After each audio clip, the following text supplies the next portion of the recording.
Great. Okay, recording is on.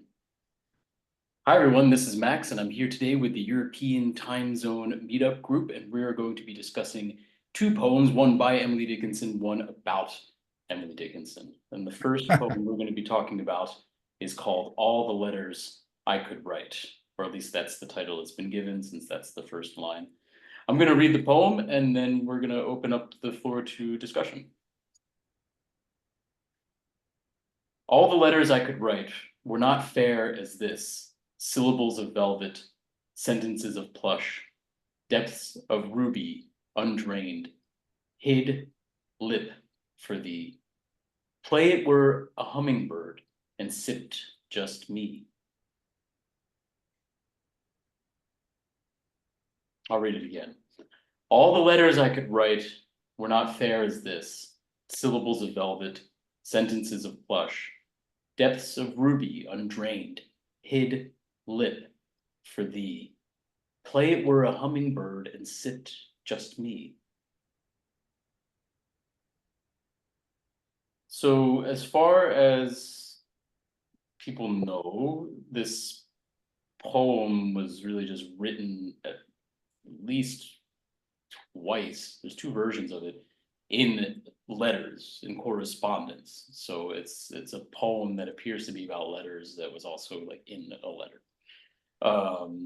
It also is very much reads like any, or like not any Dickinson poem, but some of the more famous and more difficult Dickinson poems. It definitely preserves that style, that tone, and that incredible efficiency of language. Any first thoughts on this? Well, many people seem to be confused about what this refers to. Yeah. I think the point should be made that the poem was in a letter to her cousin, and with that, there was a rose from Emily's garden sent as a gift.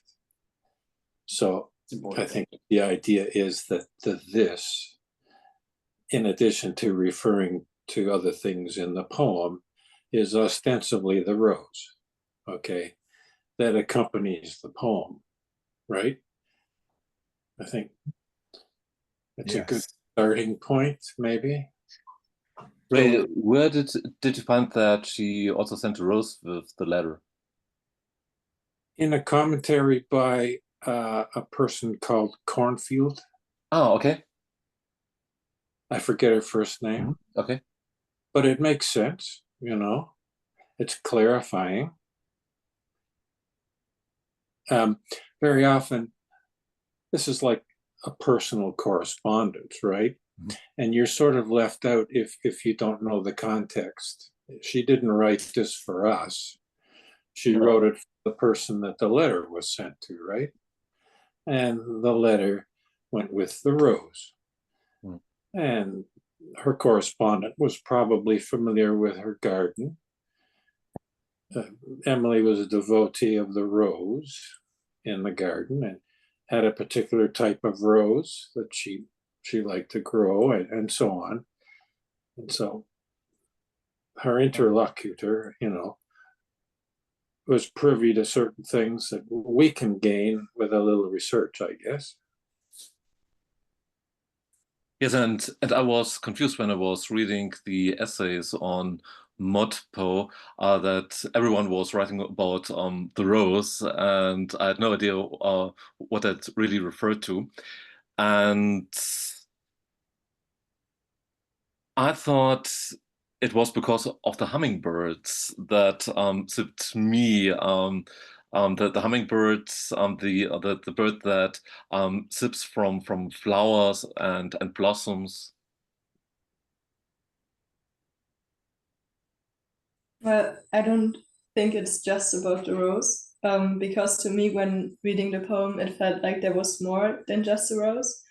Like Emily Dickinson talked about the language itself when writing the poem, she described syllables, sentences, depths of Ruby. So I think there's more to it than just a rose. So probably, yes, it's a metaphor, but I think it's also kind of going deeper. Well, sometimes Same the here. syllables of velvet, roses really feel like velvet a lot of times to me. So I think she's still continuing with the syllables of velvet and the sentences of plush. But then, like you're right, she goes to other things with depths of ruby, undrained. I don't know what hid lip for thee. I don't know what that line is, but I do see the syllables of velvet and the sentences of plush probably go with the rose, and I didn't know about that until. Thank you, Ray. Well, it's not, I didn't mean to say it was just the rose, Sure, but sure. as Anna said, it's perhaps the body of her work, the letter itself, her own body, and so on. And when I went to the forum, I expected some essays on meta poetry and reading that as a meta poem. As starts all the letters I can write. What's meant by letters? Is that a message that we send to someone, or are these the tiny elements written language is made of? And then you also have the syllables where you put letters together and the syllables that form sentences. And so she's writing about the writing process. Ah, It's all those things, isn't it? Mhm.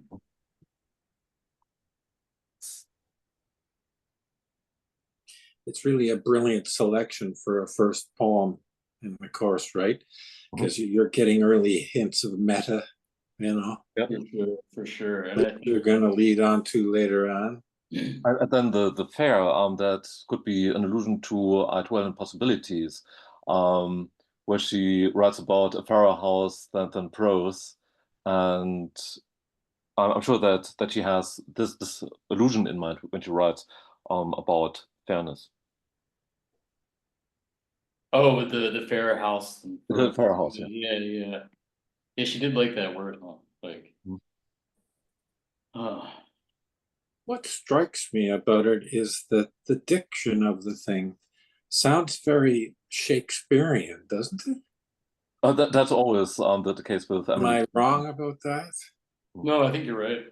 Especially in the line like, play it where, you know, play it where a hummingbird and sipped just me. It sounds like Ariel in The Tempest. Mhm. Where's that line about the bee suck? What is it?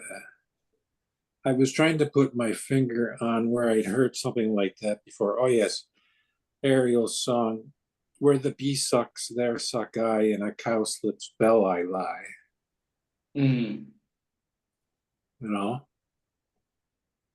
It sounds, she must have been immersed in this stuff. I'm sure she was. Yeah, that's would have been what she probably had those books in her house. yeah. Oh, she probably knew them by heart.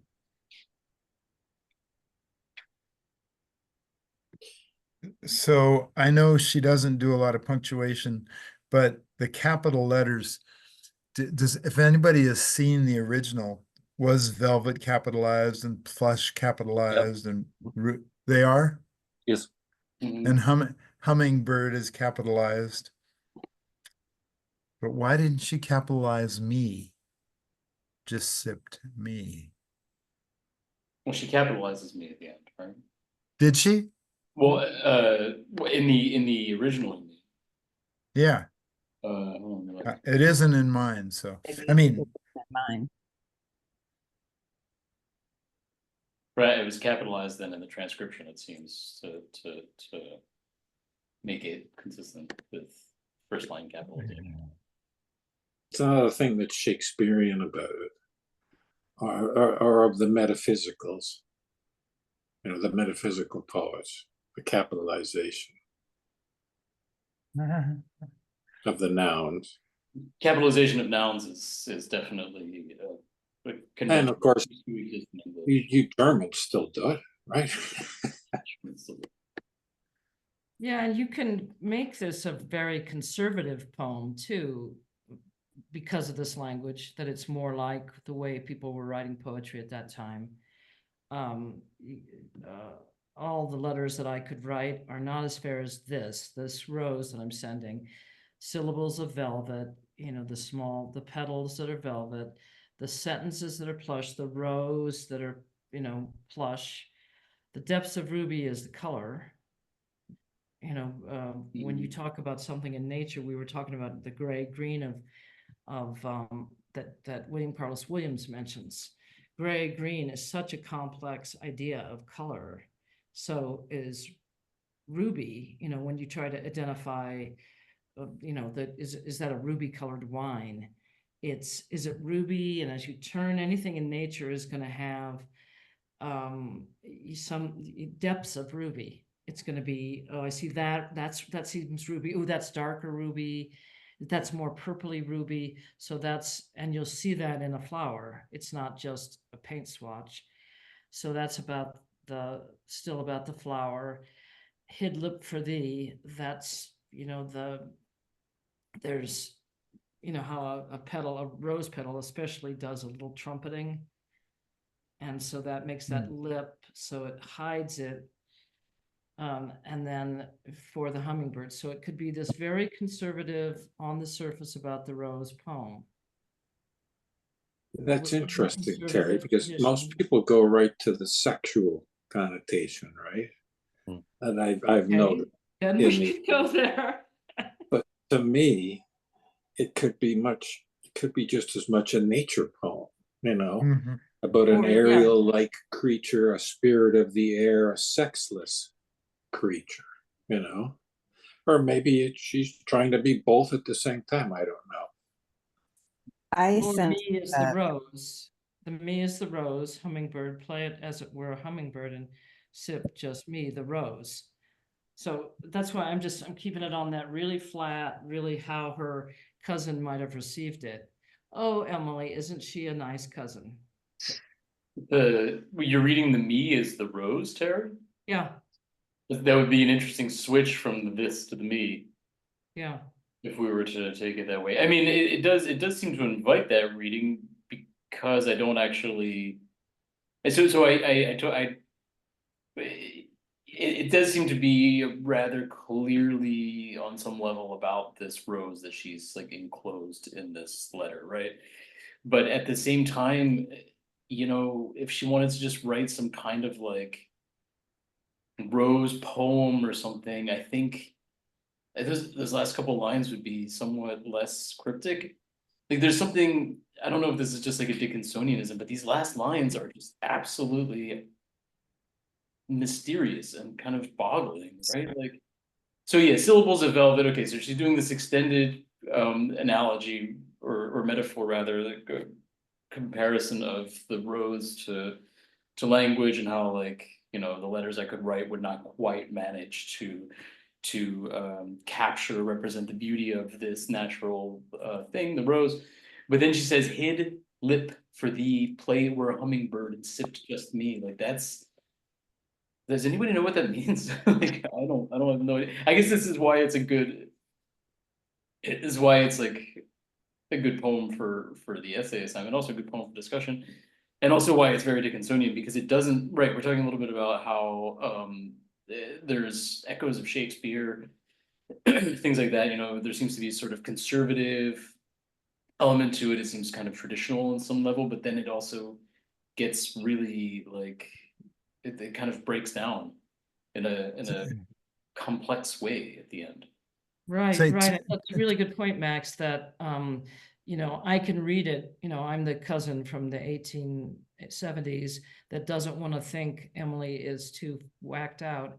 And I'll see that or sexually oriented, I'll see that the play it were a hummingbird. So in the play, so it becomes then the rose is the actor, and that's why it's me. Sip's just me. Okay, very straight reading, no weird connotations. But what you've just said is what's so great about the Emily Dickinson, right? Is that it can be a sexual reference. It can be meta. Because just right here, the first reading before we knew about the rose, all the letters I could write were not as fair as this being the poem, being poetry, right? So you could just jump all the way to there, all the way through all those things we just said.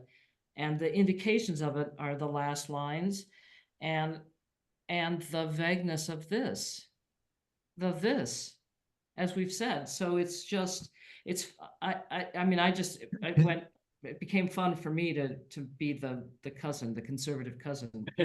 So Terry, can I get you to expand on something you said? I don't know where you got the gray-green color as being so complex. Where did that come from? Oh, that's from, we were reading in between our lines, a William Carlos Williams poem, where Oh, okay. it's so very little Between the walls, between the walls. That no, yeah. it's called lines. lines. That's It's lines, and it's just two very small lines with the gray green and bright green, just these contrasts of colors. And you start talking about color, and you just go off forever. It's why it's so hard to pick color for your house, because there's so much in nature that you see, and the colors are just so complex.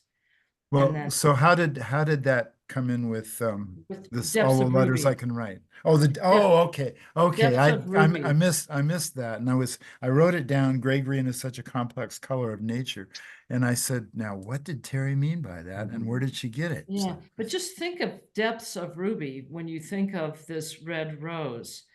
Today, I mean, if you look at a really cultivated rose, it's very boring compared to a natural rose even.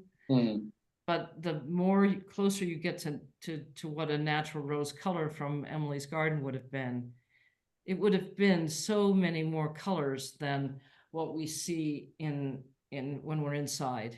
The red behind Mark there on that poster, that's a pretty flat red. But when you start picking up stuff in nature, it's going to be way more complicated. It's going to be more like the colors in Haroon's hair. Look at the colors there. Look at that amount of mahogany, and it's just really interesting that difference in color. Do you think what she means with what I buy undrained? Undrained, yeah. It's like Jeroen's hair. It's not like that red in Mark's poster. It's undrained. It's full of life. It made me think of the problem with when you try to send a rose and you have to pick it and it dries, and a lot of the ruby kind of color, the richness goes away because it turns much more dark and let's say velvet-like. But you lose the ruby when it's not on the ground, on the bush, the green anymore. Right. I sense a real I get a sense of awe in the poem. That the rose, she has a good bit of awe for that rose. She can't write something that communicates quite like that rose does, and it just makes me think of her as someone who experienced nature in a very awestruck way. That's beautiful, Terry. Yes, I also like the thought of the rose, but also I think there's something more. I still think that the poem addresses more than the rose, even if it's a metaphor, because we talked about the this and we talked about the me, but we haven't talked about the I. And I think it's really important because I don't think that by the I in the first verse, she means the same as with the me in the last verse. Probably she does, but I think that the me is something else. Like it could be language, it could be poetry itself. It could be like, you're reading out a poem or you're writing it down and then you realize that by reading or writing or by the whole process, you just took something of the original idea of the poem. So I know it because I'm writing some poetry, and if I write something down, the idea is like really complex and beautiful and probably like the rose we just described. And then by putting it down on the paper, it gets just like she says, it was sipped out kind of. And I think it's fitting because it's like there's something to the poem that you're taking away by just reading it out loud, for example. Yes, I love the way you go from I at the beginning to me at the end. And maybe it's that all the letters I could write are me. That's what I am, right? Wow. So, and in a word like undrained, there's a difference between the perfection of the rose and what she's trying to achieve with her letters. Okay. And so in blending them, she's lending the perfection of the rose to allowing that to approach her, to allow her letters to approach that same perfection. See? Mm. So using the meta conundrum to help her in a way get at a fuller, something that approaches what she's getting at, the perfection of the rose. Is the same as what she's trying to achieve with her writing. I don't know if I'm making any sense there. Oh yeah. You are. What's a ruby? Isn't that a stone where nature has pressed soil together and you have these different layers?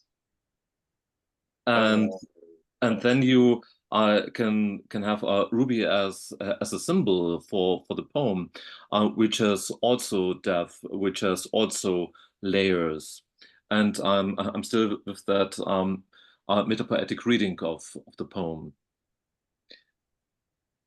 Yeah, definitely the four lines with the dashes look like pressed together layers. Right. You know, right. Like And also these different meanings. To me, this is the typical motto. This because it can be anything. It can be the poem. It can be the letter. It can be the rose. It can be anything.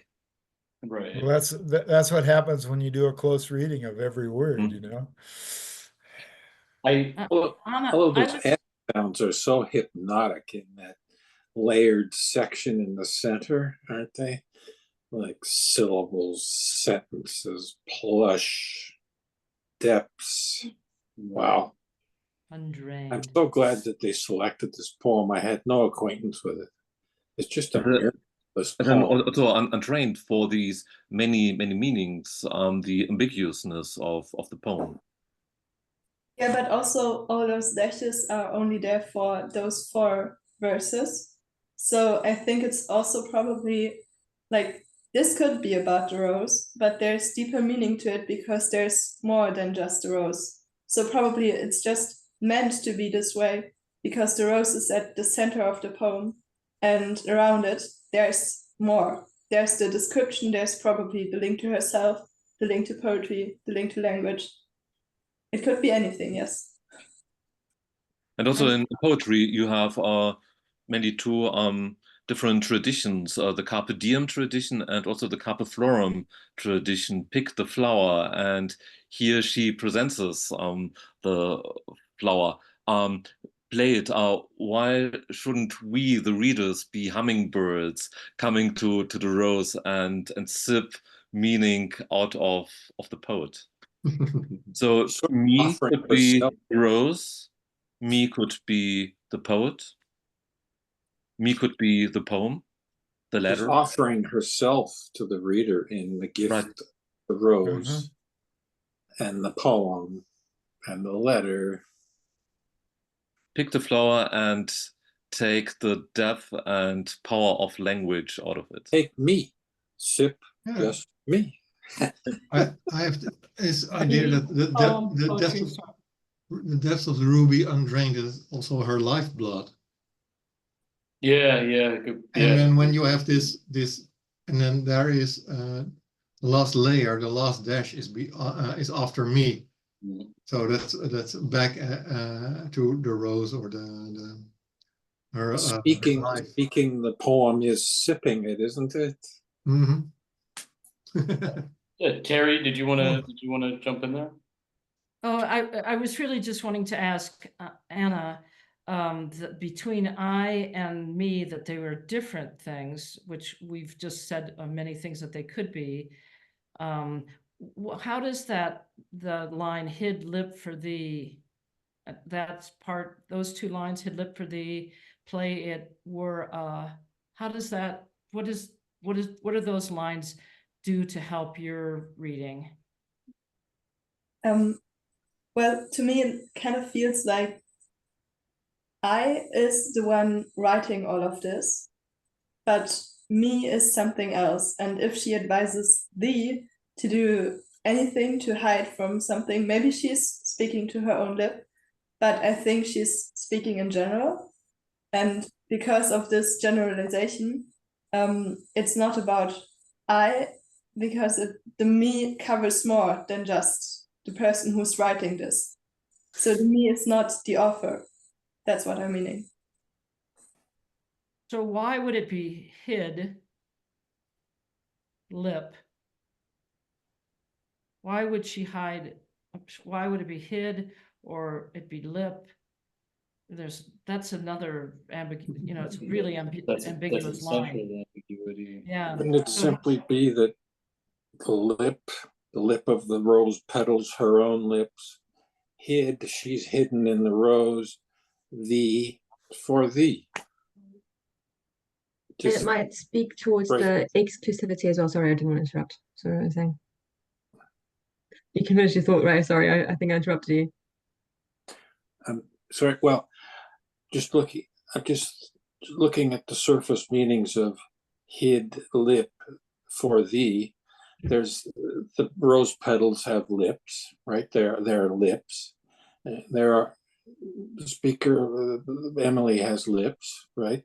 Hid, her lips are hidden in the rose lips, and it's for thee as the gift. Here are my lips and these rose lips. This poem is a rose. Here's the body of my work. Here's my body. Do you feel like it's an offering and like a gift? Because I was reading it as like some sort of testament for the exclusivity of writing, or like the ideas that she has that she puts on paper. More like in the sense of the lips are hidden, but you can access them if you are maybe like some sort of chosen one in some sort of sense. Just because in the end, when she says the hummingbird and sips just me, that always gives me the idea of some sort of relationship, that she has like a very close relationship with wherever she thinks poetry comes from.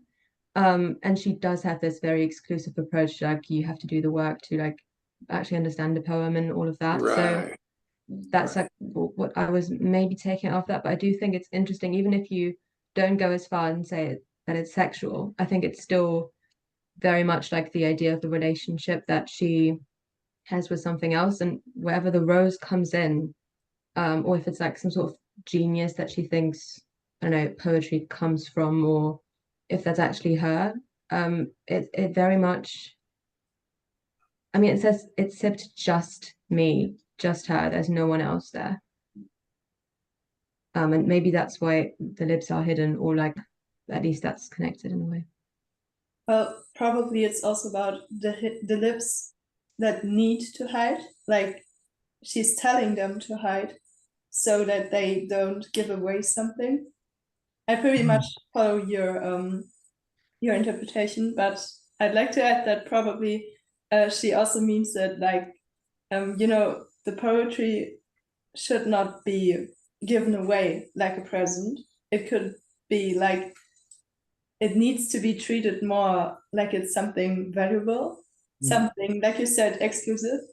So probably she's telling the lips to hide it from anyone. Yeah, that's the depths of the ruby undrained. That's the real gift.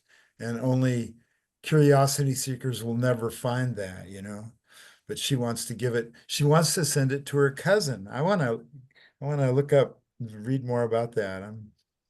Because Certainly not Billy. You get that in the archive. It is addressed to Dear Miss Flint. Flint, yeah. Her name is I just had it. Eudocia Converse Flint, which is like the most like New England name I guess ever existed. Or hid in the sense of a hidden meaning. The reader has to become active and live for thee. I'm the one who articulates the meaning. Yeah, I want to. Or the words, Right. the syllables, the sentences. I think yeah. We've been talking about a few different things here, which I think speaks to the complexity of the poem. I mean, and I really liked your point about the transformation of the first person subject, because I think there's a very complex thing taking place throughout the poem about the address, who is being addressed, right? Like there's there's the this, and then the. You know, she's referring. She's like, okay, Mrs. Flint. Nothing I could write to you would be as fair as this rose, and then she kind of seems to be talking about the rose, and then she kind of seems to become the rose. And then I think there's also so there's that complexity of address that I think we could talk a little bit more about. And then I think there's also we're talking a bit about the idea of the kind of gift, whether it's the gift of the rose or the sort of the gift of her poetry or something.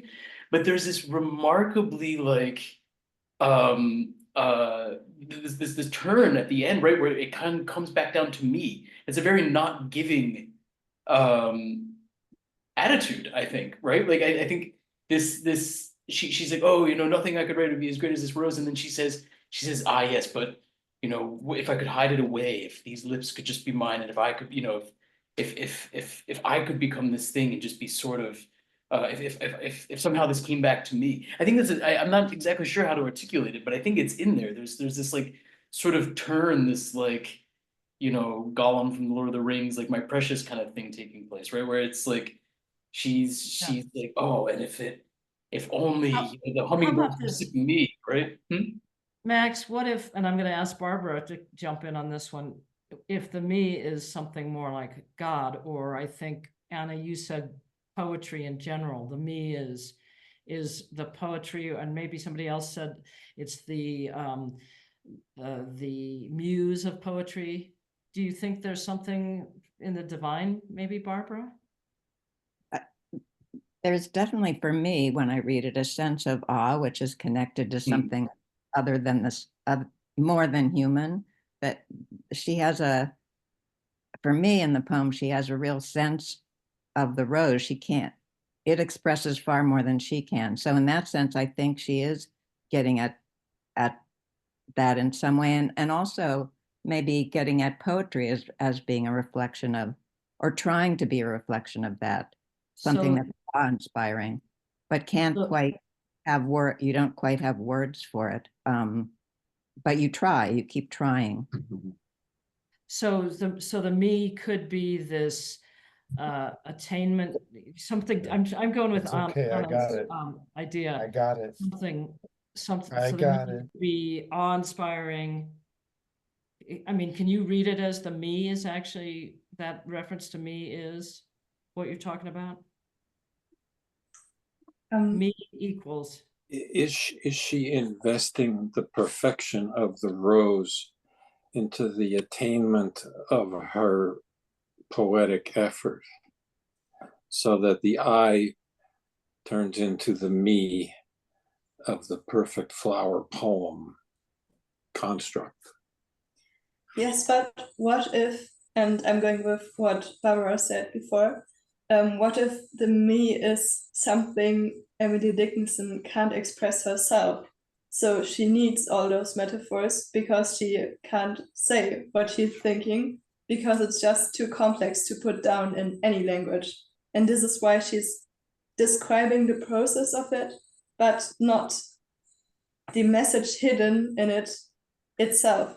So probably it's the me that is behind all this poetry, which she isn't even able to express in any way because it's too personal and maybe some kind of divine, but too personal to write down because she can't find the words for it. It seemed, I mean, I have So to it say did. a lot of my Yeah. words at the end, but in a way it reads like pretend that this is a hummingbird and take a sip, and you can, and that's like taking a sip of me. What she wrote is something she could put down. It's not all of her, it's not all of the rose. You get a sip of me when you experience what I've just written, but you can't see all of who I am. It I would be can't less, do it. Can't do it would any be better. less divine if it wasn't hidden.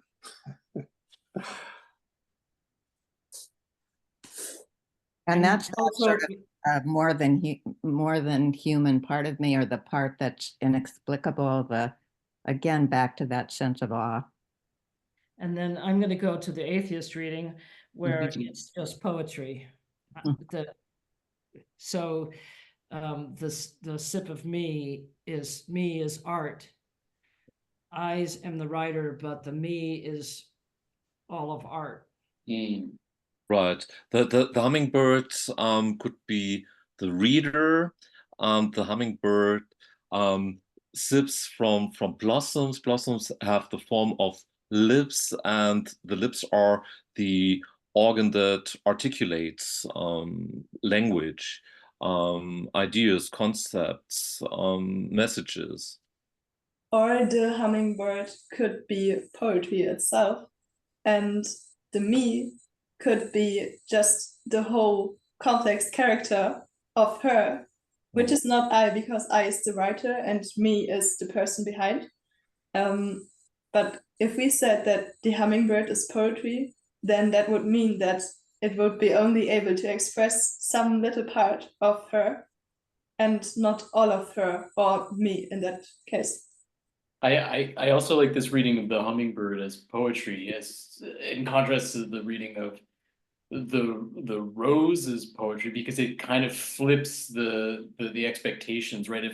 If you think of a sort of poetic tradition that tries to sort of honor nature or beauty or something like that, and you flip it and you have the hummingbird, which is the poem, which is sort of sapping, it's draining nature to sort of feed itself, right? I mean, obviously, hummingbird is also you know, it's an animal, right? But it's kind of it's draining the flowers. Yeah. For its lifeblood, for its power, its energy, its vitality. Yep. Well, to me, the image of a hummingbird is really of precision, with a long, very small beak going right to the center and getting just that one thing out of it. But out of all the I that she writes, and the hummingbird, the poetry gets just me, the deep poetic Emily Dickinson. That's fantastic. Yeah, and also hummingbirds are somewhat elusive. They're kind of hard to see and find, as opposed to bees or something, right? Which I guess would have been another logical animal metaphor, where it's just, you know, there's something that's swarmy about them. They're very present. They're, you know, they have this kind of communal sort of social structure, right? Whereas the hummingbird is this kind of like this lone like sharpshooter, right? Who kind of comes in and just sort of takes exactly what it needs, and then moves on, right? There's a ruby-throated hummingbird. Yeah. Wow. They're very territorial. They're very territorial. Are they very territorial? Oh yeah. This is my patch here, and and they'll sit in a tree and wait, you know, looking over the area they know they're going to come to again, And if some other something comes, they just come down and scare it away. That's And if go ahead, if you put the word bee in there, it becomes very rhymey. If you substitute bee for hummingbird, and it rhymes with me, so maybe that didn't work either. But play we're a honeybee and sip just me. Yeah, that would be, yeah. Maybe she had that and she was just like, nah, too rhyming. Crossed it out. It's also nice that it's like grammatically that the hummingbird is like the active part and she's passive.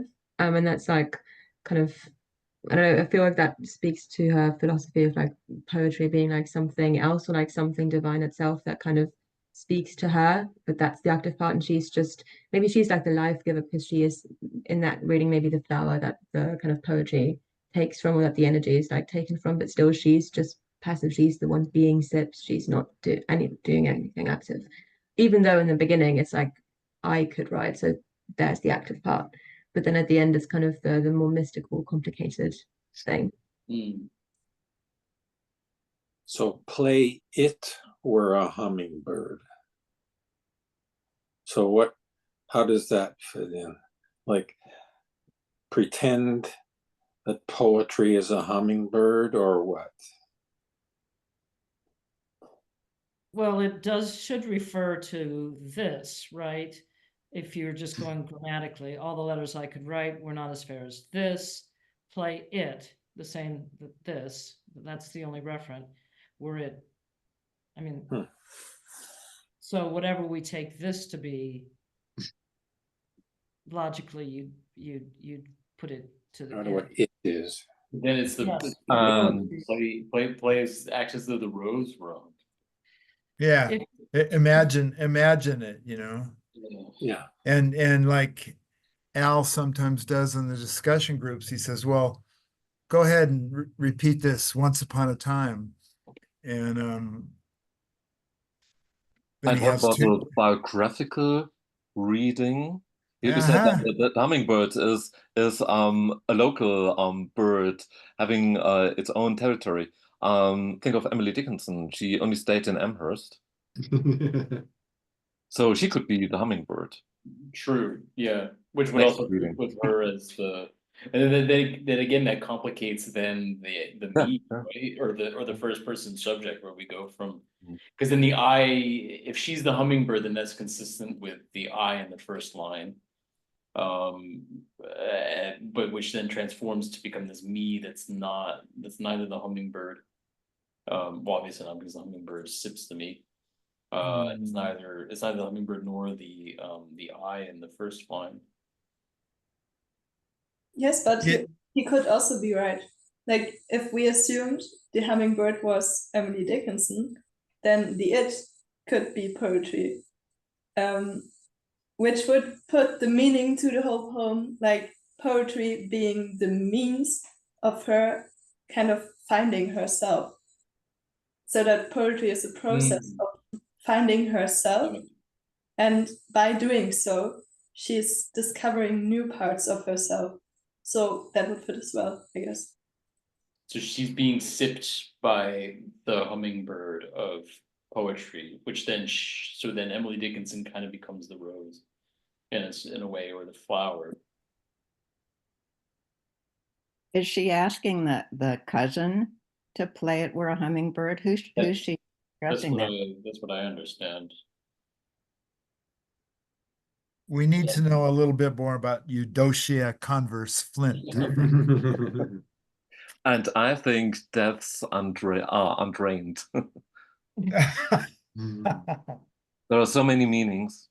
It's so ambiguous, so complex. Yeah, undrained is a pretty incredible word. Undrained. Yes, and I link that to deaths. The deaths of the poem are undrained. Yes, this will have to be a poem that There are so remains. many layers.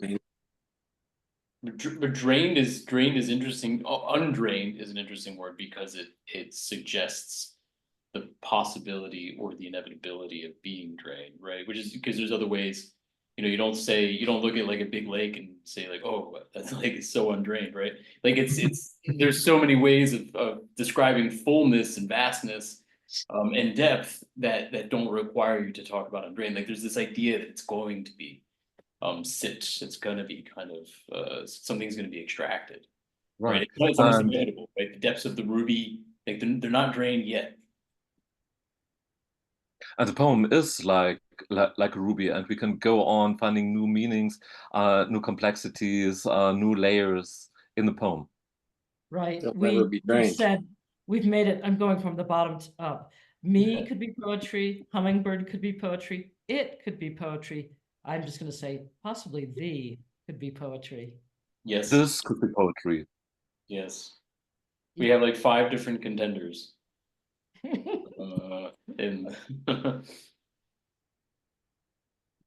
Didn't she write that, since she says in the beginning, all the letters I can write are not as fair as this. And then she talks about how the following lines are undrained. It's sort of like when you put it into words, something does drain out, but if you are just experiencing it without words, it's a different experience. It's like capturing that in words is very difficult. I guess I would say when you're writing poetry or anything and you want to make it precise, it's very hard. And I think she's trying to maybe express that the difficulty of poetry, to get it just right, to get it undrained, to write it one-on-one, perfectly relational. Right, that would be like the Imagist reading or something Right, like. right. Maybe that's why, because we're doing images. Right, yeah, we're doing images at the moment. And I think that's true. And there's obviously, like, as we were saying, there's a poetic tradition around this. There's a lot of, there's a lot of like melodrama about like the poem being unable to capture what it tries to represent, right? But I think there's also, that's definitely at work here, but I think I don't know if maybe I'm just reading this into it, but I think there's this audacity to the poem as well, to Dickinson, right? She's not just saying, this poem is fated to fall flat of the beauty of this rose that I've enclosed along with it. She's saying, nothing could be quite as fair as this, nothing I could write could be quite as fair as this, but I'm gonna go ahead and write anyway. I don't know, maybe I'm just bringing this kind of like this other Dickinson, this collectively imagined Dickinson to the poem. Maybe it's a far more conservative, as we've been saying, exercise, but I don't know. I kind of want to read that audacity into there and say that she goes ahead and writes the thing that she claims is not writable or something in a way at the beginning.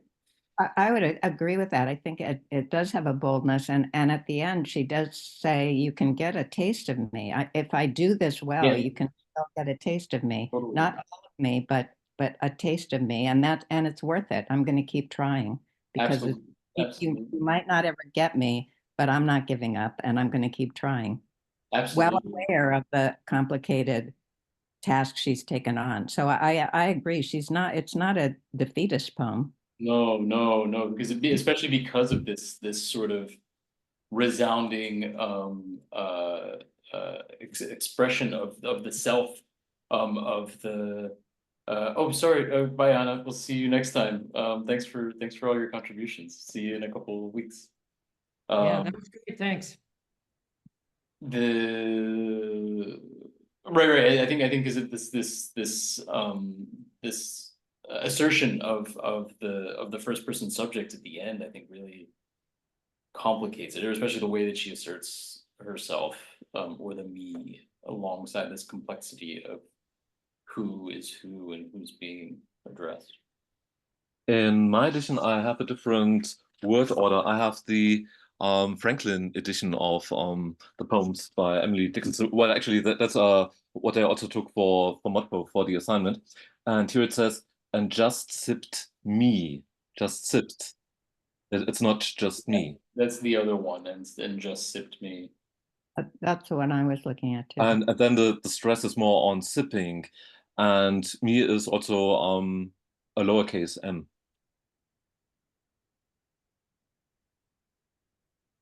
Just It's less audacious. Audacious. That's a dash. I just sipped dash me. Is the audaciousness somewhat limited, Max, when she says just me? It's only me. the When she says it's just me. you think oh you mean it's just like oh just little old me? Yeah. And sipped just me. I think it's Victorian.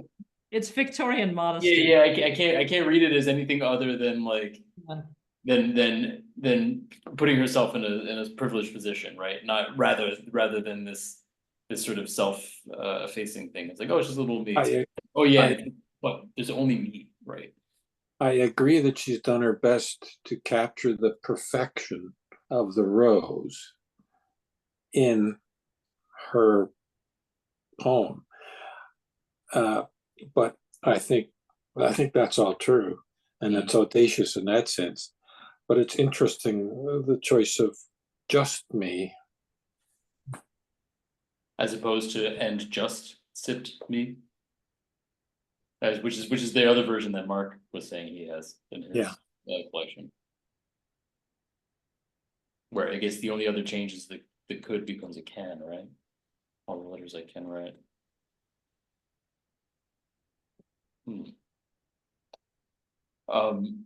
Should we seize on this lull in the conversation to shift gears to the other poem then? The Billy Collins. I think we did pretty good work on this. I mean, like we could have written several essays out of what we talked about. I'm sending the Billy Collins around here, taking off Emily Dickinson's clothes. So I think we're gonna get another. So I was just talking a moment ago about this kind of imagined, idealized Emily Dickinson of like of this sort of proto-feminist, this radical, this audacious person, this big mind. And I think here we're going to have we're going to be presented with a different idea of who Emily Dickinson is and was, from the former poet laureate of the United States, Billy Collins. Does anybody know when he was poet laureate? You're on mute, Stanley. 2002.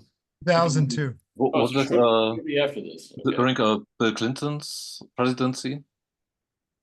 Whose presidency? I have to. Bill Clinton. The president doesn't choose the poet. I don't think. Okay.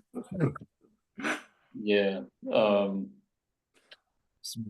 So I'm going to go ahead and read it. This was published in Poetry Magazine in 1998. It's called Taking Off Emily Dickinson's Clothes. God, even just saying that one. All right. Taking off Emily Dickinson's clothes. First, her tippet made of tulle, easily lifted off her shoulders and laid on the back of a wooden chair. And her bonnet, the bow undone with a light forward pull. Then the long white dress, a more complicated matter with mother of pearl buttons down the back, so tiny and numerous that it takes forever before my hands can part the fabric like a swimmer's dividing water and slip inside. You still want to know that you will want to know that she was standing by an open window in an upstairs bedroom, motionless, a little wide-eyed, looking out at the orchard below, the white dress puddled at her feet on the wide board hardwood floor. The complexity of women's undergarments in 19th century America is not to be waved off. And I proceeded like a polar explorer through clips, clasps, and moorings, catches, straps, and whalebone stays, sailing toward the iceberg of her nakedness. Later, I wrote in a notebook, it was like riding a swan into the night. But of course, I cannot tell you everything. The way she closed her eyes to the orchard, how her hair tumbled free of its pins, how there were sudden dashes whenever we spoke. What I can tell you is it was terribly quiet in Amherst that Sabbath afternoon. Nothing but a carriage passing the house, a fly buzzing in a window pane. So I could plainly hear her inhale when I undid the very top hook and eye fastener of her corset, and I could hear her sigh when finally it was unloosed, the way some readers sigh when they realize that hope has feathers, that reason is a plank, that life is a loaded gun that looks right at you with a yellow eye. Thoughts, impressions? Bill Clinton must have picked him after he read this. After all.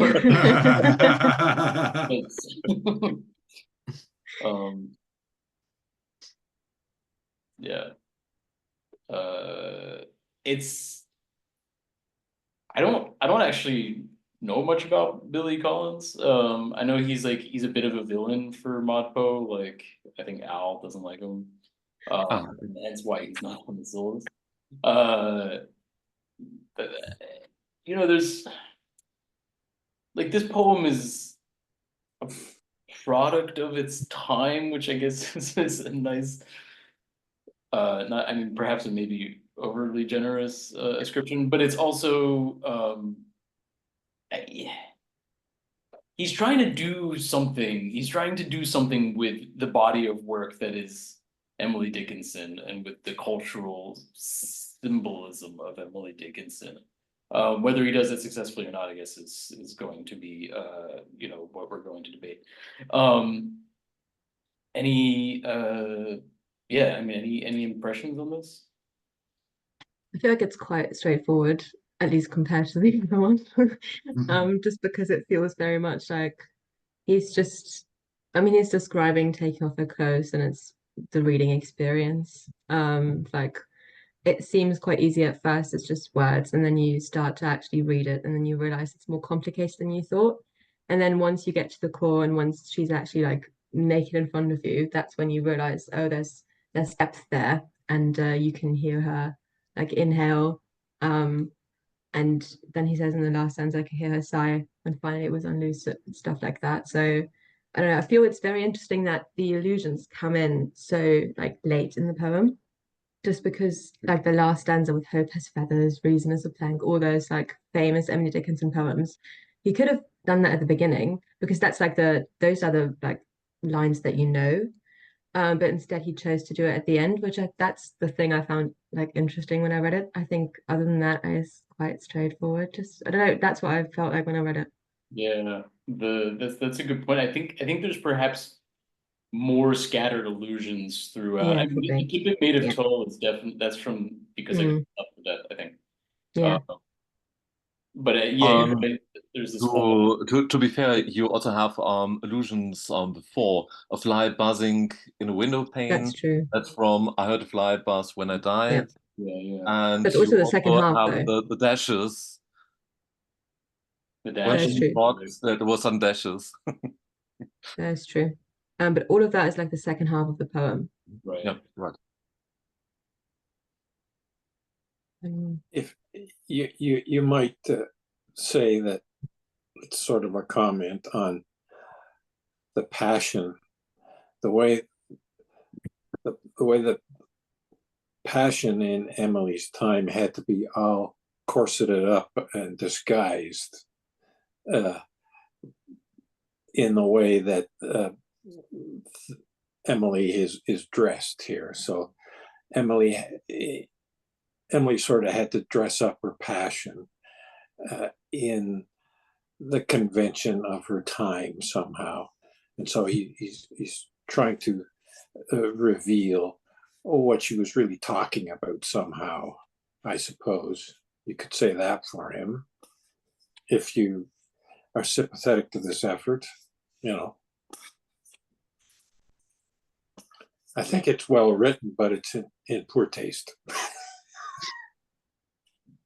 That's yeah, I would agree with that. Well, there's no allusions to her actual nakedness. I mean, the corset comes off, and we don't know, like in a movie, it would come off, and she'd be exposed, or is she behind a screen? If the Billy Collins is taking off the corset, it will fall off, and he is really not exposed to the private parts. So I'm just saying, it's he's being somewhat It respectful. could be worse. As me I think yeah, it could be worse.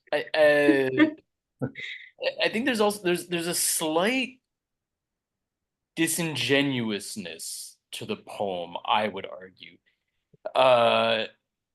Where I feel like he has to construe a more conservative and opaque Emily Dickinson than the one that actually exists on the page. When he says, I think you see this in this last stanza where he says, he's finally like taken off the corset or whatever. And he says, I could hear her sigh when finally it was unloosed, the way some readers sigh when they realize that hope has a feathers, that reason is a plank, that life is a loaded gun. I mean, these are not. I think he wants to sort of perform through this extended metaphor of the undressing. He wants to perform this kind of analysis, right? Something like, oh, you have to get past, as I think Ray, you were saying a moment ago, you have to get past the dress upness of it to get to the human core of it. But like, I mean, my life is a loaded gun. That's like the first line of that poem. My life had stood a loaded gun. It's not like that's not a life being a loaded gun is not like the hidden meaning of that poem. It's literally the first thing. It's literally what that poem is about. So it's not something you have to like. You don't have to peel back the layers to get there. So I think there's something slightly disingenuous in that respect, and that he wants to construct a more I don't know, more a stuffier Dickinson than the one people actually get. Where is this loaded gun line? I don't see that in the version I've got here. The Of one the- with last, that life is a loaded gun. You might have The to last line in the one I have here is, but of course I cannot tell you everything. Yeah, you have to. If there's a second page to it, Ray, you have to click on the arrow to flip the page and see the rest of the poem. I thought that sounded like the ending. It could actually that would in some ways be a more Yeah, effective ending. that would be more Maybe Dickinsonian. his own advice. I was trying to think about how it would feel if it was a woman poet undressing a male poet to make a Oh, poem. jeez. It would definitely Beautiful. be different. It would definitely be different. Yeah. I remember reading somewhere that that poem was meant as a joke. In the 1980s, so many biographies of Emily Dickinson came up, and everyone was trying to have biographical approaches from her poetry, and she was presented quite Puritan, reserved, and then I think someone came up and asked a question, did Emily Dickinson ever have sex? And he tried to answer that question through her poetry. And then Billy Collins came and said, well, I had sex with her. And that is the poem that he wrote after this experience, and you have 100 years in between. And I mean, he gets quite intimate with Emily Dickinson, taking off these layers also of her poems, and you have these many sexual allusions. The gun maybe as a fellow symbol. Oh, geez. Why not? It's Billy Collins. Yeah. No. I think that's there. Yeah. Yeah. Max, what you were saying earlier, like the fact that it's just the first life is a loaded gun, and like even hope is a thing with feathers is also the first line, right? So Yeah. he's listing first lines. Do you then think it might just be a commentary on you can't really know her? Like even if you thought you undressed her, you keep returning to the first line and you have to do it all over again, and you never reach like a state of like full like nakedness or whatever, like full clarity. That's a good. Yeah. I see what you mean with that. Yeah. That's a point. I mean, I want to give him more credit. Yeah. I mean, he was like the poet laureate of the United States. Like, I mean, it doesn't. It's. Well, actually, He knows what he's doing to an extent, Yeah. even if it's not. last line that looks right at you with a yellow eye, that is from My Life Has Stood a Loaded Yeah. Gun. It's near the end, And it's actually the way he's put these two things together. A little light went off about how to read My Life is a Loaded Gun. Just in the reading of this. So I think he has done something right there at putting those two things together. And as Max was saying, I'd like to give him a little more credit. Could we find the things that we were finding in the Dickinson poem in here? Could we find some ambiguities, something more than he's just writing to his cousin to say, I have slept with Emily Dickinson? Well, That's a good prompt, Terry. Is there something? Is there more? What are the moments of ambiguity and complexity? I think there's a big difference between reading a first line and realizing the poem. Right, you have to, before you realize that hope has feathers or something, another first line, you need to understand the poem, because that first it's just a statement of Emily Dickinson. Okay. But no, to all lines are first lines from Emily Dickinson poems. That reason is a blank is from I've had a funeral in my brain. No, but what I mean is it's not just reading, it's about realizing. So there is some time. Yeah. Realizing is an abstraction. What year was this written again? Did somebody mention that? 1998. 1998. Published in 98. Published in 98.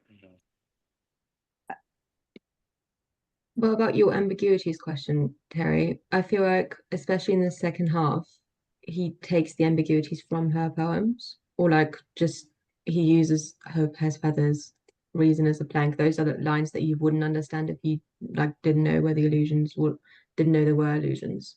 I feel like the rest is quite like conversational and like not very, very straightforward. I'm not sure if there's any other like moments where you wouldn't really get what he means. Could you repeat that? I feel like the sorry? Yeah, I just wanted to repeat that last line that you just said. I feel like you really like know where he's coming from and you get what he's saying most of the time. And the only like moments where I find the ambiguities in the poem are when he actually uses Emily's words. Does that make sense?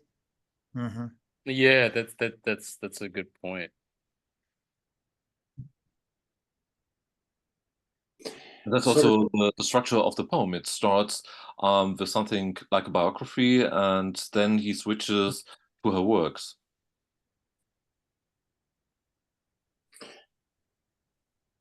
Okay, so the use of biography and opposing that to works, there's something in there about do we, maybe even a commentary of do we need to know her biography?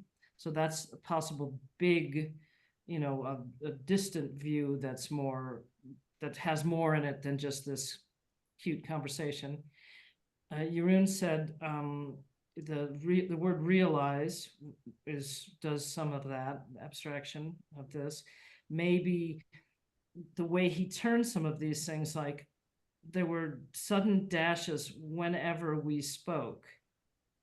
So that word dashes, he's using that in a way that's ambiguous. That's kind of an interesting one. Because what would be a dash when we spoke? All of Emily's poetry. Dashes. Well, sure, there's got dashes, but when he says it, there were sudden dashes when we spoke. So they have this communication together, but what is the dash? Is it a moment of realization? I had an enlightenment every time I spoke to her. What else could dash be? A blank space that we don't get it? So there's some ambiguity in that word dashes. When you hide foul language, so maybe she was very explicit. I mean, there are more than 100 years in between, and the only way Emily Dickinson could talk to Billy Collins is through her poetry, that he was reading the poetry aloud and he could hear Emily Dickinson and he heard the dashes from the paper. These books are just sitting right next to my desk. They're all Billy Collins. This is his latest one, Whale Day. But I read them almost every day because he has such a wonderful grasp of what's going on around him. Like, one of my favorite poems is called Shoveling Snow with the Buddha. And it's just him shoveling snow with the Buddha in New York City, you know? And it's fantastic. But also one of my favorite poems is called The Lanyard. And he made it in Boy Scouts, a lanyard for his mother, you know, and it talks about all his love for his mother, and then, well, and all the love that she had for him. And then he says, well, I made you a lanyard, you know, and that's how it ends. But I've talked to Al about Billy Collins. He really doesn't like him very well. Yeah. but Not a problem. but I took a master class from him, just before COVID hit, and it changed my life about poetry, actually, taking the class. And What did you learn from Billy Collins, Stanley? What did I learn from Billy Collins? To sit down and write. It doesn't matter. I could have taught you that. It's the hat again. I guess I just have to say that, I mean, it was written in the 90s. We've had the Me Too movement, but just the fact that he's taking off Emily's clothes and she's passive. And it feels a little like, I won't go so far as to say rape, but it sends my mind in that direction. And I don't like it. And that's not commenting on his poetry. I think all of what you've gone into in terms of analyzing the poetry is one thing, but I do find that sort of raping of Emily, in my mind, a block to being super sympathetic to this poem. So, and my wife totally agrees with you, Barbara. We talked about that this morning, as a matter of fact. I think I agree with Barbara as well. It's like Billy's wet dream here. Yeah. Well, Billy has, when COVID hit, he started every night at 3:30 Eastern time doing an hour of reading his poetry and playing a little jazz, and he called himself the jazz man. And so he was actually on, and I watched him a lot, and I really got to know him. But he also does a lot of scotch. And Yeah. and that influences his reading sometime, but he has a very wonderful wife. Well, the thing is, he's alive, and you can write comments, and he writes back to you, and he talks to you, and so you can ask him, why did you write the lanyard, you know? But this Emily Dickinson poem, did Mark, did you really pick it, or did Max? Did you pick it? Well, I suggested one of these Emily Dickinson poems by Billy Collins, and I had that in mind. Well, actually, it's really cool. I looked forward to this today. just to be fair, like, what can we say is done well in this poem? You know, like what you know. To be fair, this comes back to Terry's question about the ambiguity, and I wanted to say that I think the strangest part of the poem is when he says, of course I cannot tell you everything, then proceeds to tell you something, and then says, what I can tell you is. So I think that there's like, I don't really quite know what to make of that. Like, I mean, there's a reading of it as kind of like bragging, right? But there's also, I think there's something kind of complicated there too.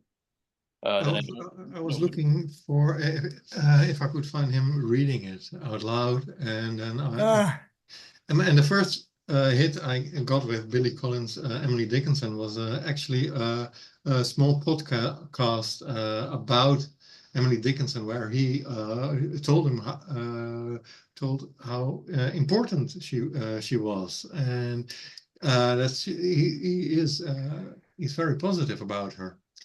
Oh, So, yeah. Right, and you know what, of course, any woman has this feeling, and anybody sensitive to it, you know, we're all sensitive to it now.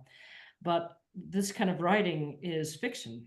It's total fiction. So the I, to be fair to Billy, could be just some, you know, the master, her lover at the time, the made up lover. We don't know who the master, these master poems, you know what I'm talking about? There's a whole group of poems they say were addressed to the master, and they think she may have had some kind of relationship with someone. Whether she did or not doesn't make any difference. To put him in a situation where 100 years has not gone by, you know, he's a time traveler because he knows how complicated these undergarments are. So he's a time traveler, goes back, does this. It's fiction. It's total fiction. So there's no actual rape happening. There's no compromise to her. He's actually been, you know, a very discreet lover too. He's not saying, and she's got a mole there that, or anything like that. So just taking it from that, we could play, I'm just going to say, let's play the I as something else than just Billy Collins. Ah, Could he be caricaturing the attitude of the speaker somehow? The speaker of the poem maybe is not necessarily Billy. That's a good point. Some sort of a caricature. A reader of these biographies, a person who is so ingrained into their biographies, they have to have the biography, and then they can't go back to just the poetry as something to read as poetry. They have to know, was she really homosexual? Was she, you know, an atheist? Did she hate Emerson? Did she hate Whitman? Did she like Whitman secretly, read him alone? I don't know. You know what I mean? or it could be close reading. yeah. The I act got of this close book. reading, and then and what you have in the end, finally you realize that hope has feathers. Yeah. I got this book for $1.50 yesterday at the used bookstore, and I decided to start reading it, doing a close reading myself, you know. and I feel like Stanley, let's see your notes. Where are your notes? Are you marginalia everywhere? On the Whitman? Yeah, Or yeah. on- Your $1.50 book, you can write all over it. Yes, I am writing. I write, you know, how far I get and what I'm doing, and I'm using one of my postcards as my bookmark, and I'm getting a whole different impression of, I call him Slim Whitman. I don't know if you guys know who that was, but Walt, he was a singer in England, but a country singer in England. But Walt Whitman, I'm getting a whole different impression of him now because of what somebody said the other night, that she thought Allen Ginsberg was a reincarnation of Walt Whitman. And I got a hit on that. And I said, well, yeah, we're all reincarnations of everybody, you know, we're all oneness. And so I decided to read this song of myself, you know, a close read of every sentence and whatever up on my roof in the morning. And I've been doing it for 3 days now. I think back to Terry's last remarks, which I thought were very interesting in terms of Emily Dickinson. I wish you would write the poem. Well, I have been thinking, yes, we should all write Undressing Billy Collins, which could be a subject. Yeah. But maybe find a different way to do it. Do this. I think what he was doing was well worthwhile. It's just the way he did it.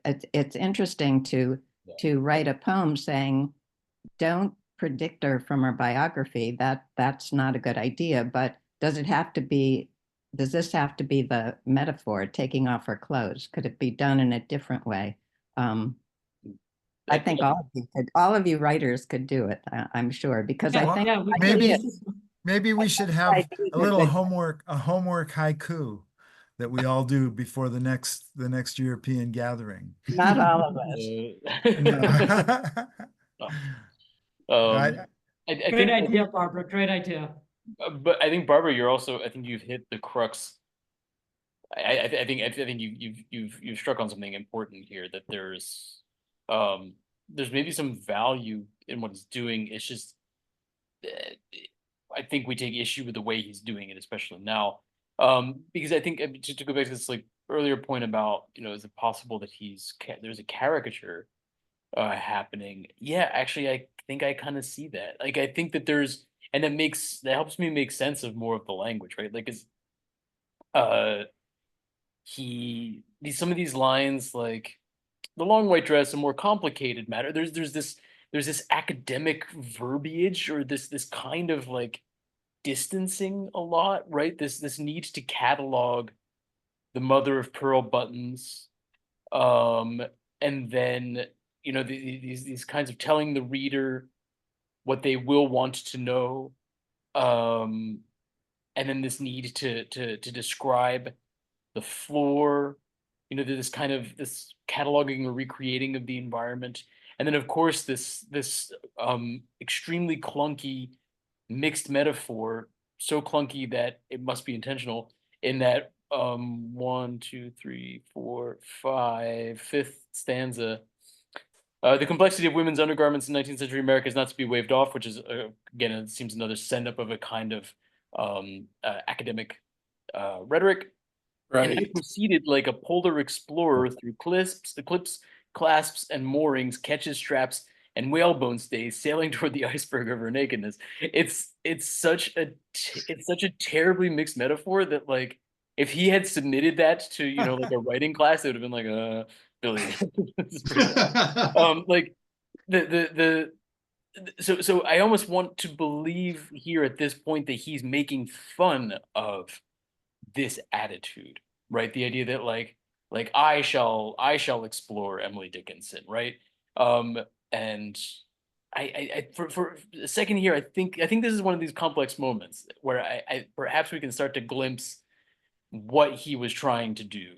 Even if, on the surface well, I don't want to speak for all of us, but if on the surface some of us are taking issue with how he does it. So in a sense, it worked. Perhaps it did. Maybe this is the It best worked on Barbara. feminist poem that was ever written, and we're all. I mean, mixed metaphor. That's quite cool.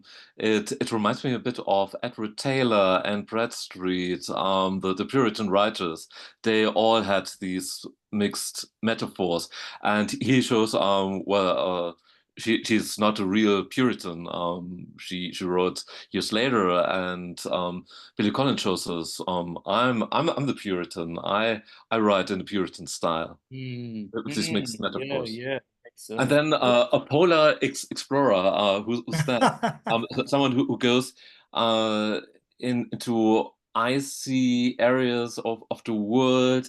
It's Emily Dickinson's coldness, and he explores her.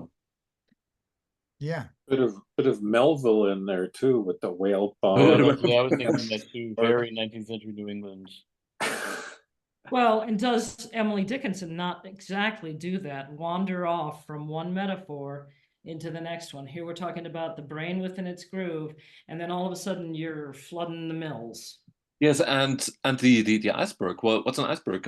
You see the top, and 80%, or how much is it, that's below water, and that is the depth in meaning, and this is what he tries to find out. So I just opened up this little book by Billy Collins. It's called Musical Tables, and they're all just short poems. And I opened up to this one, and it's called The Sunday Times. There's so much going on out in the world besides these sausages. And that's it. There's so much going on in the world besides these sausages. It's called the Sunday Times. Well, that could be in the metro, Ezra Pound. He says a lot in a few words, is what I'm trying to say. Well, I feel better about this poem as a caricature. Hopefully it was intentionally a caricature. I do feel better about it as a caricature as well, even if it's not the kind of caricature that I think would go over well today. Yeah. Or be published in Poetry Magazine at all today, 25, 26 years later. I don't think it would be. I don't know if it was an intentionally a caricature though. That would be the ultimate insult. I mean, I think we can keep giving him the benefit of the doubt and say that perhaps it is. He's sending something up, and this also fits with the context that Mark provided about this debate that was happening in the 80s about whether or not it was possible. How much biographical information could you determine from reading the poetry alone? And in some ways, he seems to be he does the somewhat more interesting and admirable thing by saying, like, not all of that necessarily matters, right? Because at the end, he says it's more about these kinds of the frisson of the truth that comes across in her work, right? That's much more interesting than whether who she was and how religious she was or whatever, right? Well, he was also it's interesting that you need this biography, this context to understand the poem about not using context. Yeah. Yeah, good. Well, he was also the poet laureate for the state of New York from 2004 to 2006. So somebody liked his poetry. Oh, well, lots of people do. Yeah. I think, but Terry, what did you want to add? Well, just like this iceberg. So we're, as Mark said, you people who are getting into her biography are just getting this iceberg, the iceberg, and really there's so much more. And he's not stripping Emily Dickinson. It's not anything, this isn't taking off Emily's clothes is it's pretty mild. He's purposely made this title very much more of a let's just do this surface. This is a surface piece. It's not anything about my emotions about Emily Dickinson. We're just going to make this kind of surface removal. And then because I'm not going to tell you everything. Yeah, that's great. Yes, and what's happening is more. Yeah. It's also mild because she's totally passive. Mm-hmm. We don't know because they are talking, although there are all these dashes. Yeah, let's look for that. Let's see if there's anything that where she has some action. Well, I'll soften that she doesn't seem to me, reading it quickly, that she has much agency. Maybe that's more what I would say. But I also want to say that if I had read this poem, years ago, I probably wouldn't have had these ill feelings. I mean, consciousness has been raised tremendously over the last many years, and luckily, you can't say mankind and he will do this, meaning all of humans, like William Carlos Williams does in 1929 anymore. You have to say he or she.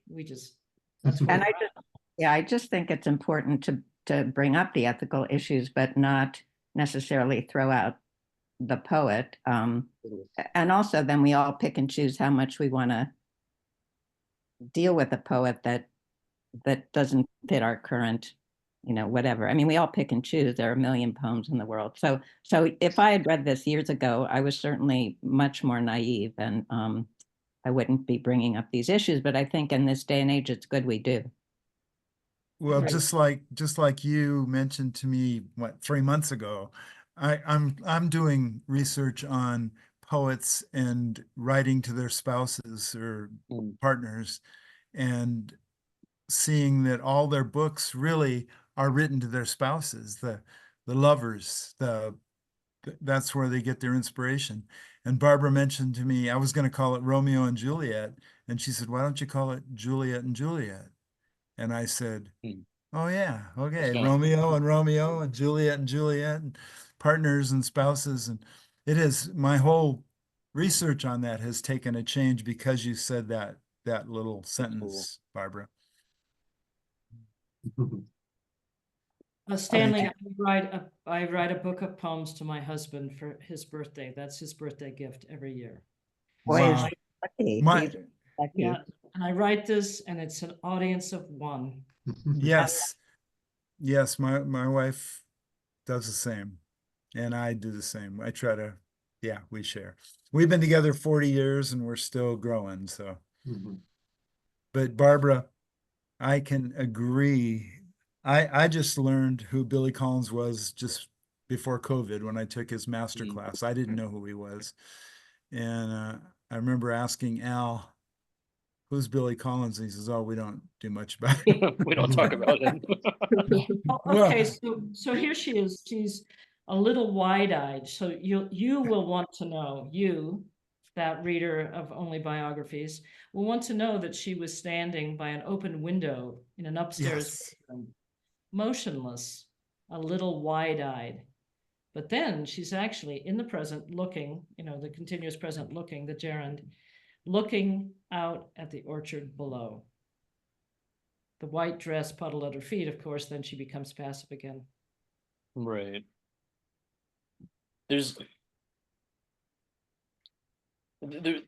Yeah. I mean, I think it does. I think the poem does very much objectify Emily Dickinson because it has to make its point.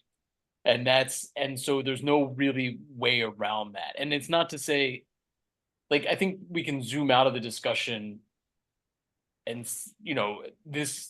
the reading of this doesn't have to be a referendum on like whether Billy Collins is like a good person or not, right? Like, yeah, I'm sure he's actually a pretty stand-up guy. Um, there's these questions of what, it's about form and content, right? Like how you say what you want to say, right? And then like this point that he makes could have been made many other ways. And it's not a failure of sorry, there's a bunch of cars honking outside. I hope that's not interrupting. That's not that's not to say that he chose the wrong one out of the countless ways of saying this. It's just, we can use this to reflect on, not only on changing the changing political climate, right, around questions, especially around questions of equality and social justice, which we're starting to do a little bit, but also, well, I mean, well, actually, I don't know what I was going to say after that. Here, Max, we'll yeah. cut. I think you've gone to something, but here's her second line of agency: is she was wide-eyed looking at the orchard below, but then on the second page, after he can't tell us everything, just like he can't tell us everything, just like she couldn't tell us everything in the poem we read. Right. I can't tell you everything. The way she closed her eyes to the orchard, that's the line right after that break. Right. The way she closed her eyes to the orchard. So here she is observing. She's the poet observing. I can't tell you everything. You're going to have to figure this out yourself, readers, and stop reading the biographies. Just think of her looking at the orchard, then she reflects on it, and voila, poems. Yeah, that's that you've actually put me back in mind of the second part of what I want to say, which I think there's also part of what this poem is trying to do, or wants, or what it part of the problematic thing that it does is it constructs a certain kind of Emily Dickinson, whether that's part of the point, it's satire or not. Like, so there are these moments of agency and non-agency, right? Like that we're looking at here, but there's still this general idea that she was sort of shut up in a room, which I don't know, I mean, maybe she was, right? But it still wants to construct that image so then it has something to bounce off of, something to work against, right? like it needs to present this image of Emily Dickinson one way rather than just doing a different. I mean, like if we compare this, for example, to Susan Howell's work on Emily Dickinson, that's like a much. I mean, Susan Howell and Billy Collins are totally different, right? But that's like a but I think that complete difference actually tells you exactly what, you know, it makes a point, right, about how different people think about Emily Dickinson, how they've mobilized her as a both her giant body of work and also her as a kind of cultural icon, literary icon to kind of different ends. I mean, Susan Howe stuff is much. It takes Emily Dickinson's difficult poetry as an invitation to an even more radical feminist project than the one that Emily Dickinson might have been then could have imagined or would have even been possible for her, you know, in her time. And then Billy Collins sees it as her the complexity of her poetry as a way to make a point about who is reading her right and who's reading her wrong, and he needs to kind of like figure her in this almost satirical caricaturish way at the same time. So Yeah. I just need to tell you, my wife just came in and filled my coffee cup, which is, you know, the 24 Is it ounce. the cup? It's the big one. And she said, well, what are you learning? Because she wanted me to give the whole 2 hour report as to what we talked about Billy Collins. Because see, I really like Billy Collins. And I read him. I meet with a group of guys every Tuesday at from 1 to 2, and we either read our poetry or other people's, and somebody always reads Billy Collins, and we're all old guys who just like to rub words together, you know. That's it. And we've been meeting for about 10 years now, every Tuesday, and I um I'm going to have to give a full report to my wife, who happens to be a captain. Oh, captain, my captain, right? And I'm only a sergeant, so I've got to give her a good report. And I said, I'm sorry, I'm not going to be able to give you a good report. And she said, take notes. And the one thing that I wrote down, Max, you said slight disingenuousness. Now, that is an ingenious word right there. Slight disingenuousness of Billy Collins. Can you give me a line to tell my wife there? That's what along the lines of this like disingenuousness of Billy Yeah. Collins. Yeah. He seems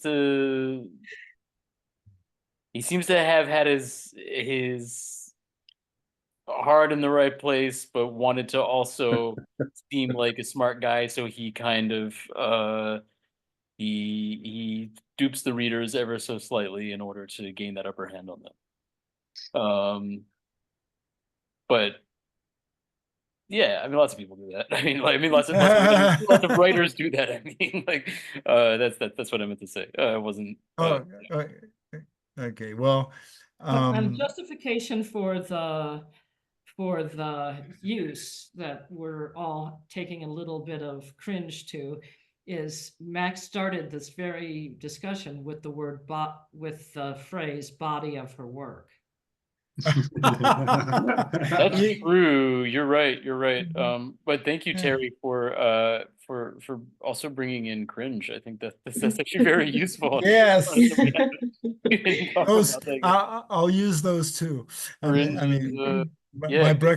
my breakfast is almost ready. I'm going to be sitting at the table, and we'll be talking about Billy and Emily. So, I mean, but Terry, you're totally right. This whole idea of the corpus, right? The body of work. I mean, it's all like this is not the only poem to do that. I'm sure we can find other ones that do something similar, right? And even this needs to like associate the poet, their body with what they've done, you know, like there's a lot of that, and that's the metaphor that this poem is working with and playing with. Are there any final, like, we have a couple minutes left, are there any final I think we've already started to kind of like come around, but are there any, like, anybody want to get in any last words about either this or the previous poem, the Emily Dickinson poem? it just leaves me with the thought of trying to figure out who gets to write what about whom. Yeah. That's and who interprets that then? Who are the readers? It's complicated. that's a really good point, Barbara, and one I think that also we could have unpacked even further in the course of this discussion, right? I mean, if you think of Emily Dickinson, her outlet for poetry being scribbling on these little letters sent to her cousin, versus Billy Collins, who has much more clout and a very different, obviously very different literary market, a century and a half later. But there is there is this question of who gets to write what about whom at what time, like these kinds of things that are absolutely raised in this pairing. Let's answer that. I'd love to hear the answer to that. So who gets to write what? I think this is a massive debate, and one that is actually like extremely contemporary. And I think lots of contemporary debates are actually versions of that. You could start that question on your forum page, Max, and all of you brilliant writers could put down your ideas. Yeah, I will put it in the ETZM actually. Just stop the recording and then feel free to say it, because there's some lack of freedom of speech if we start to say who can write what about who. I wasn't saying we should dictate that. I was just saying it's important for me to think about what's happening when that happens. Not me saying I'm not saying I have the right to tell Billy Collins to quit writing, but I have the right to say, I have the right to ask the question, who gets to write what about whom and how they write it. And some people get to write more than others. So in that way, it does deal with freedom of speech. Who has freedom of speech, really? Not me dictating who can say what, but thinking about who has more freedom to talk than others. Yeah, for sure. So and yeah, in that sense, I didn't mean that we should all be censoring people. Oh no, I don't think no, that. no, I didn't take that. What happens? Did you want to say something? Well, I was going to say we spent. Stanley, hold on one second. Oh no, just I feel like in that sense, it's also a question of just discourse and power in general. Just the sense that even though he was maybe even critiquing, like analyzing Emily just in like a biographical way, it's still contributing to that discourse of like, who was she? Who did you think she was? And all of those things. And then the fact that he could contribute to that, and other people who maybe had a different opinion weren't as powerful in like their writing at the time. That's also like part of that question. That's just that's a good point. Stanley, did you want sort of left. Well, hold on, Stanley, and then Ray. Okay, I was just going to say that we spent a lot of time this week talking about the supermarket. And in fact, that was the whole Wednesday discussion. And, who the hell cares about who's looking at the watermelons or playing with tomatoes? But they made good poetry for the 50s and the 60s. And so times have changed. Sure, there we go. Sure. And but this book, Song of Myself, I'm reading it in a whole different feeling right now. And I'm realizing I can't write about anybody but myself. and it'll always be good. And if I think it's good, it is. That's what Allen Ginsberg taught me. Ray? Yes, thank you. I'm just left with thinking about that dictum in week one about a close reading, but not too close. So I'm wondering about what is too close, and what's fair game and what isn't. In terms of interpreting. Yeah, so I don't have an answer, but that's just what I'm left with thinking. There's millions of pages of literary theory that are dedicated to trying to solve that question in one way or another. What is close but not too close? How close can you get? How close is too close? How far is not close enough? These kinds of things. Sorry. No, I don't. Yeah. No, that's there's a ton to be said there. You know, in ModPo we do very, very, very close.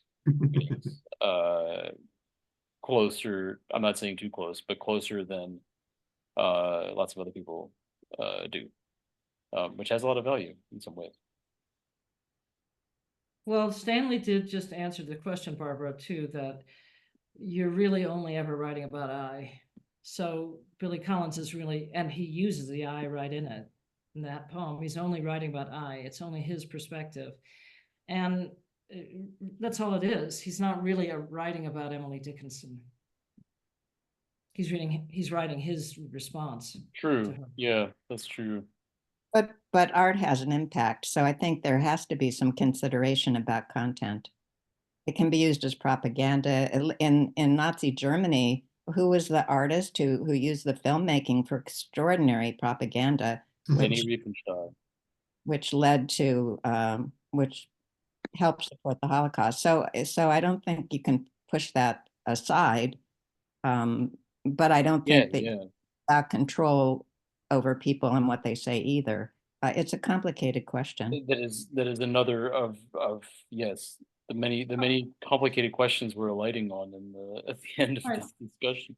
Here's my final words. So J.D. Vance said that he made up that whole thing about the Haitians eating cats and dogs. Yeah. People's pets. But he said it was really important that he made this up so that people would have a conversation about immigration. Is that legit? That he made it up so that people would have the conversation about, I mean, that is like, that's kind of the definition of propaganda in some ways, isn't it? Like, let's invent circumstances so that people have conversations about things that are not happening. It's a little more interesting because they picked it up off of a Facebook comment, and the woman who started that rumor now admits that she's incredibly sorry and she made it up. They just picked it up and ran with it. So there was a lot of consciousness behind turning that into some kind. And it's amazing to me in some ways. When I was young, there was a story, something about spiders in bubble gum. I can't remember what it was, and there was no computer, but it was suddenly all over high schools everywhere. And, you know, don't buy the bubble gum because there are spider eggs in it. And so the way things spread, I mean, it's just so amazing how crazy stuff spreads, and even more so now. That's a crazy idea. And she started it on her Facebook page. Yeah, there's, I mean, do we have the right, just as you were saying, to write fiction that is knowingly false in order to stimulate conversation? And it's a little bit disingenuous to say that this is what you're doing if you don't explain that it's fiction.